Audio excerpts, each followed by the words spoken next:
Bonjour à tous, j'espère que vous allez bien. Aujourd'hui, on va parler de raideur transitoire et de qualité de relâchement. Et les petits coquins que vous êtes derrière votre écran sont en train de se demander qu'est-ce qu'il va me raconter tonton Cario. Je vais vous expliquer tout ça et on verra quelques exercices pratiques en fin de vidéo.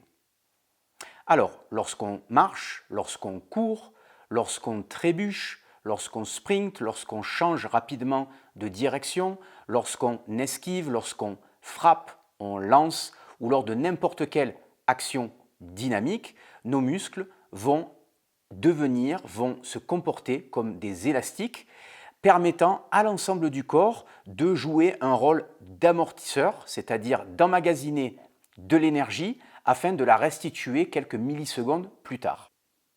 Donc lors de chacune de ces actions, l'interaction entre le sol et le reste du corps va générer de la force. Et cette force, elle est détectée par l'ensemble des capteurs qu'on a autour des articulations du pied et de la cheville.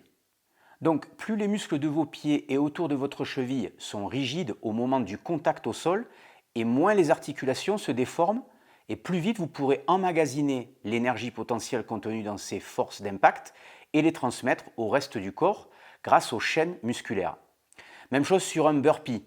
Plus les muscles de vos mains, bras, épaules, abdominaux et dorsaux seront raides à des moments clés, à des moments opportuns, et plus vous aurez un burpee dynamique et explosif.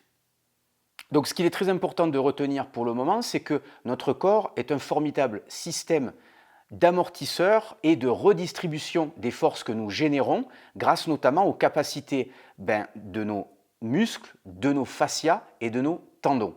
Un point important, c'est que plus j'utilise mon corps, plus je suis entraîné et plus mon corps a la capacité d'anticiper mes mouvements, mes actions, afin précisément d'augmenter le niveau de rigidité et de raideur transitoire des articulations qui sont impliquées dans le mouvement.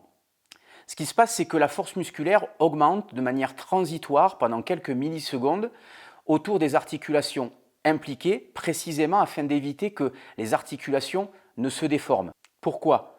D'une part, parce que ça va protéger les structures articulaires, donc l'articulation, les cartilages de l'articulation, les os, etc. Mais également parce que ça va limiter la perte d'énergie et donc augmenter l'efficience des mouvements qu'on a. Moins je perds d'énergie et plus mes mouvements vont être efficaces et économes finalement. Donc deuxième point important à retenir, plus on s'entraîne, plus on utilise son corps au quotidien et plus on va augmenter cette raideur transitoire, cette capacité à générer de la raideur sur des moments clés de chacun de nos mouvements. Et on va également progressivement augmenter notre capacité à maintenir cet effet d'amortisseur longtemps dans le temps. Et la régularité dans notre entraînement, elle va générer des adaptations spécifiques qui vont aider à faire progresser de nombreux systèmes de l'organisme. Le problème, c'est que cette adaptabilité, elle a des limites. Pourquoi ? Parce que chaque système possède des facteurs limitants qui sont liés à leur nature et à leur vitesse de récupération et de régénération. Par exemple, nous disposons d'articulations qui, selon les mouvements, doivent disposer d'une mobilité suffisante ou spécifique. Les cartilages à leur surface doivent garder une épaisseur suffisante malgré notre vieillissement afin de conserver leur rôle d'amortisseur secondaire. Nos ligaments ne doivent pas se distendre de façon trop importante au fil des années ou à cause de traumatismes comme des entorses ou des luxations par exemple. Nos tendons, eux, doivent garder une raideur importante et en même temps une tolérance suffisante en fonction du type d'effort qu'on leur impose. Parce que si vous dépassez cette tolérance, vous savez que vous avez des inflammations qui naissent au niveau des insertions tendineuses. Ces mêmes inflammations étant très souvent liées également à tous les nouveaux gestes qu'on peut pratiquer auquel justement le tendon n'est pas adapté, il n'a pas encore développé suffisamment de tolérance par rapport au mouvement que vous lui imposez. Autre point important, selon le contexte, nos muscles doivent être capables de générer beaucoup de force dans un laps de temps court ou éventuellement de la force longtemps et bien entendu, encore une fois, avoir la capacité de se régénérer, d'avoir le temps nécessaire pour se régénérer entre les différents efforts. Pourquoi tout ça est important ? Parce que si un de ces éléments est limité, alors vous ne pourrez pas correctement emmagasiner, amortir le stress que vous imposez à votre corps durant vos mouvements et le redistribuer de manière efficace. S'il y a un élément qui est inefficient, qui est perturbé, qui est en souffrance, qui est enflammé, etc., eh bien vous allez avoir une perturbation dans le séquençage de votre mouvement et donc une perte d'efficience, des compensations qui vont s'installer, etc. Donc par conséquent, quels que soient vos objectifs, que ce soit la santé, la résilience corporelle à long terme ou encore les performances sportives ou l'esthétique, il est très important de maintenir 3 facteurs fondamentaux. Premièrement, une mobilité et une stabilité articulaire active suffisante et équilibrée. Ça, c'est le rôle des MAC dans mon système d'entraînement. Deuxièmement, un effet ressort tridimensionnel que l'on travaille avec des mouvements tridimensionnels en explosivité, en force puis en endurance. Et troisièmement, une régénération optimale de tous les tissus, donc les os, les cartilages, les fascias, les ligaments, les tendons, les muscles, les nerfs, les vaisseaux sanguins, que l'on obtient grâce à l'application bien dosée des MAC, des automassages, d'une alimentation, d'une hydratation et d'une complémentation alimentaire optimale et de beaucoup de sommeil. Inversement, la sédentarité, l'excès de position assise, les déséquilibres musculaires et les compensations qui s'accumulent au fil des années vont progressivement diminuer cette résilience corporelle et puis diminuer également les qualités d'amortisseur du corps dans son ensemble. Et il y a un autre facteur qui est très important, c'est soit l'excès de pratiques sportives ou au contraire des pratiques sportives qui vont à l'encontre de cet effet d'amortisseur. C'est-à-dire qu'au lieu de l'encourager et d'augmenter ses capacités, sa tolérance, vont petit à petit perturber le bon fonctionnement du corps et notamment perturber, si vous voulez, les capacités d'amortisseur du corps. Alors parmi ces pratiques, on retrouve la musculation lorsqu'elle est mal pratiquée. Ça veut dire quoi, mal pratiquer la musculation selon ma vision? Pour avoir une capacité d'amortisseur optimale dans notre corps, on a besoin d'avoir une bonne force musculaire et une bonne raideur des tendons. Jusque-là, on peut se dire que la musculation permet d'augmenter les deux. Mais ce qu'on oublie, c'est que le plus important, c'est la vitesse avec laquelle on peut générer cette force. En d'autres termes, ce qui compte le plus, c'est la capacité à pouvoir générer beaucoup de force dans un laps de temps très très court. Et ça demande une méthodologie de travail spécifique qui est très éloignée des méthodologies qu'on peut utiliser par exemple lorsqu'on veut uniquement développer de la masse musculaire, etc. Alors inversement, certains déséquilibres musculaires vont entraîner des maillons faibles à l'intérieur, si vous voulez, de chaînes de mouvement, de chaînes musculaires. Donc si vous avez un maillon faible à l'intérieur d'une chaîne musculaire, obligatoirement vous aurez votre système d'amortisseur qui sera, on va dire, moins efficace ou déficient. Et c'est là, par contre, que la musculation, donc toujours avec des méthodologies spécifiques, va me permettre de rehausser les niveaux de force de ce maillon faible, donc éventuellement de récupérer la force dans un maillon qui est plus faible que les autres, afin de permettre à l'ensemble des systèmes d'amortisseurs de certains mouvements sportifs, par exemple, de redevenir les plus efficients possibles. Enfin, dernier point, l'effet d'amortisseur que je vous décris depuis le départ de la vidéo, il est très contextuel. Ça veut dire que plus je vais pratiquer une discipline sportive et plus je vais développer les qualités d'amortisseur spécifiques à cette discipline.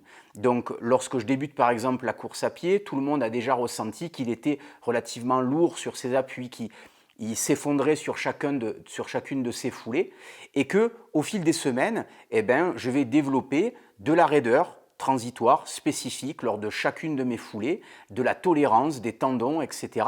Et donc, devenir plus léger, plus aérien sur chacune de mes foulées. Donc là, vous avez vraiment l'illustration de ce que je vous dis, d'un contexte spécifique à une situation où le corps va se renforcer de manière spécifique. Et là, vous vous dites, super. Et non, parce que le problème justement de la spécificité, c'est que elle se développe au détriment de la variabilité. C'est-à-dire qu'on devient très efficient, par exemple, à courir, mais dès que je vais, par exemple, changer de rythme, éventuellement, je ne sais pas, moi, partir en randonnée pendant 4 heures et avoir des forts dénivelés, ou tout simplement faire un déménagement pour aider des amis, eh bien, mes muscles et mes tendons n'ont pas développé une tolérance spécifique à l'effort, et le lendemain, vous allez ressentir dans le meilleur des cas uniquement des courbatures, un petit peu, on va dire, de fatigue autour des articulations, qui prouve qu'il y a un léger effet inflammatoire, ou dans le pire des cas, vous allez développer une petite inflammation autour des tendons ou au sein de l'articulation, au sein des cartilages. Et donc, on comprend mieux pourquoi les sportifs ont tendance à se blesser dès qu'ils sortent à la fois de l'environnement et du contexte dans lequel ils ont développé ces adaptabilités, cette spécificité. Donc c'est la raison pour laquelle, pour des sportifs n'ayant pas d'objectif compétitif nécessitant une spécialisation de l'entraînement, je conseille toujours de travailler une grande variabilité de mouvements humains, comme se déplacer, sauter, sprinter, pousser, tirer, grimper, rouler, frapper, tout en restant très progressif. Cela permet d'entretenir une grande polyvalence et une certaine antifragilité si on reste à l'écoute de son corps et des erreurs du passé où on a pu éventuellement se blesser. Et cette grande variabilité, elle permet également de solliciter les articulations, tendons, fascia, cartilage, avec des intensités et des amplitudes différentes, ce qui permet d'éviter les blessures d'usure.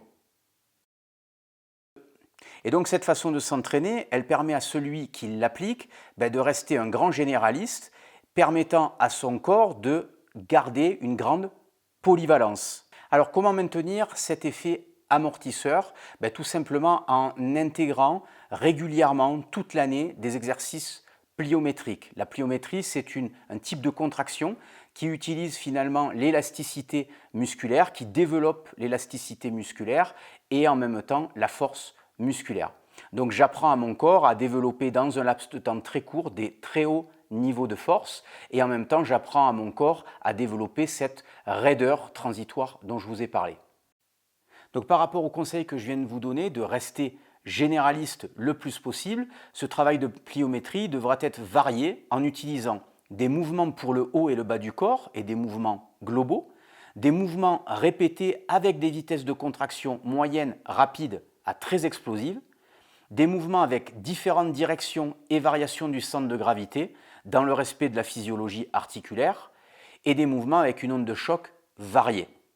C'est la raison pour laquelle dans mes programmes MEP ou Physique au Top, il y a toujours des mouvements et des circuits avec de la pliométrie. C'est juste le volume qui va changer d'un ouvrage à l'autre, d'un programme à l'autre, et c'est encore une fois dans l'objectif de varier au fil des programmes finalement les stimulations que j'impose à mon corps pour lui laisser le temps de se régénérer à plus ou moins long terme.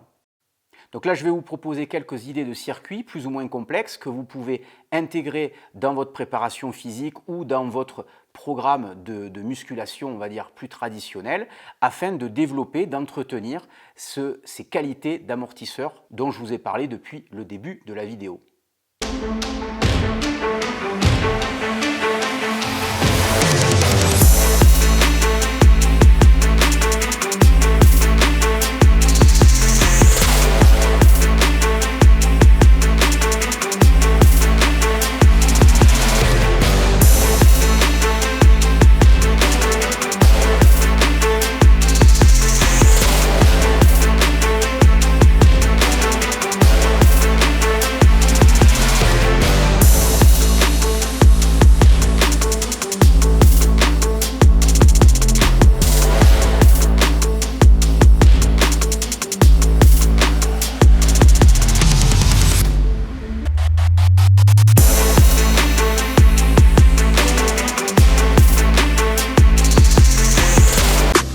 Y'all don't know that I'm a soldier.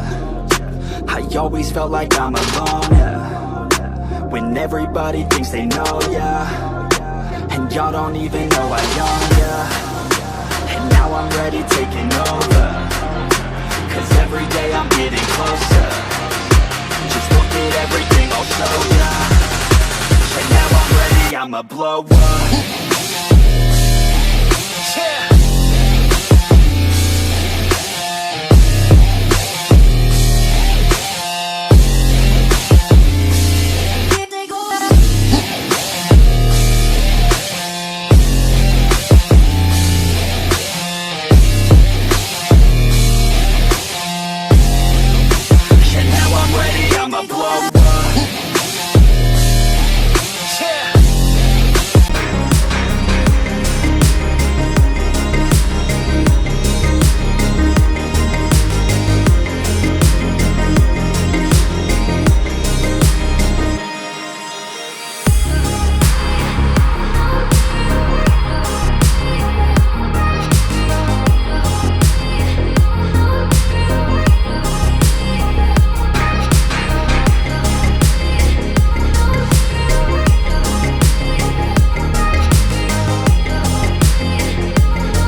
Donc très important avant de conclure cette vidéo. On vient de voir des circuits pour améliorer justement cet effet amortisseur dans le corps. On a vu un petit peu de méthodologie autour de l'entraînement pliométrique. N'oubliez pas, et ça c'est fondamental pour maintenir la résilience corporelle dans le temps, d'optimiser votre alimentation, d'optimiser votre hydratation, parce que 70% de nos tissus sont remplis d'eau. On a besoin en fait d'être hydraté pour avoir ces capacités élastiques, pour maintenir cet amortisseur secondaire dont je vous ai parlé au niveau des cartilages. Les cartilages ont besoin d'eau, etc. D'ailleurs, vous avez plusieurs vidéos sur cette thématique sur la chaîne YouTube pour ceux qui veulent aller plus loin.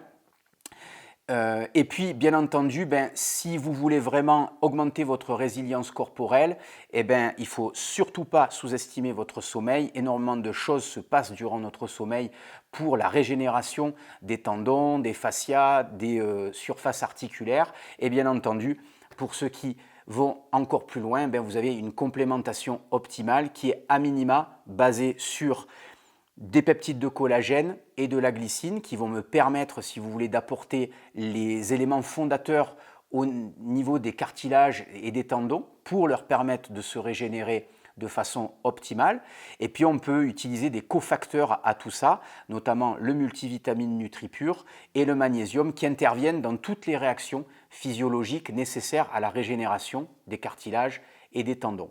J'espère que cette vidéo vous a plu. Pour retrouver mes programmes d'entraînement MEP ou Physique au Top, c'est sur mon site internet. Et bien entendu, pour retrouver le matériel que vous avez pu voir dans les circuits, c'est également sur mon site internet www.christophe-cario.com. Et pour ceux qui veulent aller plus loin avec les compléments alimentaires NutriPure, c'est www.nutripure.fr. Prenez soin de vous et à très vite pour une nouvelle vidéo. Bye bye.